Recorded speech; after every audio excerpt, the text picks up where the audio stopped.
7 দিন 7 রূপ দেখিয়ে মানুষের কাছে যে পারিশ্রমিক সেটাও পাওয়া যেত এবং এই বহুরূপীর ভালোবাসাটাও পাওয়া যেত। আর এখন কি হয়, এখন গ্রামে গেলে পরে মানে বহুরূপী, আমার এটা বলাটাও ঠিক হচ্ছে না যেহেতু, কারণ এখন মানুষ বহুরূপী জিনিসটা কি জানে না, ভুলে যাচ্ছে। মানে এই জিনিসটা প্রায় বহুরূপী প্রায় তো লুপ্তর পথে, অনেকে জানে না, যার ফলে এখন গ্রামে বহুরূপী গেলে পরে তারা বলে যে এই জিনিসটা আবার কি। অনেকে যারা জানে না এই জিনিসটা আবার কি, আবার যারা জানে তারা বলে কি যে হ্যাঁ আমাদের গ্রাম বাংলার বহুরূপী অনেক পুরনো সব এসেছে, অনেকদিন পরে তো দেখাই যায় না, গ্রামে দেখা যায়, হ্যাঁ অনেকদিন পরে দেখলাম এই জিনিসটা। তো এখন বহুরূপীদের গ্রামে গেলে পরে বলে যে বহুরূপী না এরা ভিক্ষা করতে এসেছে,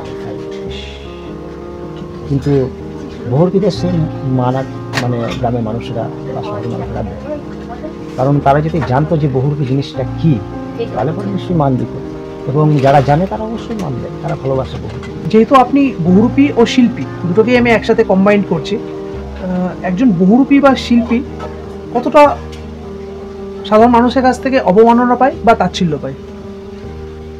হাতের 5টা আঙুলটা সমান হয় না, কারণ শিল্পী ব্যথা বেদনা আঘাত নিয়ে শিল্পীর জন্য কোনো জায়গায় এই শিল্পীরা সম্মান পায়, কোনো জায়গাতে অসম্মানও পায়, কোনো জায়গাতে গালিগালাজও পায়, আবার কোনো জায়গাতে খুব আনন্দও পায়। এই নিয়েই শিল্পী জগৎ। দেখা যাচ্ছে একটা মানুষ তার খুব ভালো লেগেছে, আবার এক জায়গায় দেখছি তার ভালো লাগে, পছন্দ হয়, সে কি বলছে কাঁথার কাজ, কাঁথার কাজ করছে, এগুলো কি রং মেখে সংসার কাজকর্ম করো।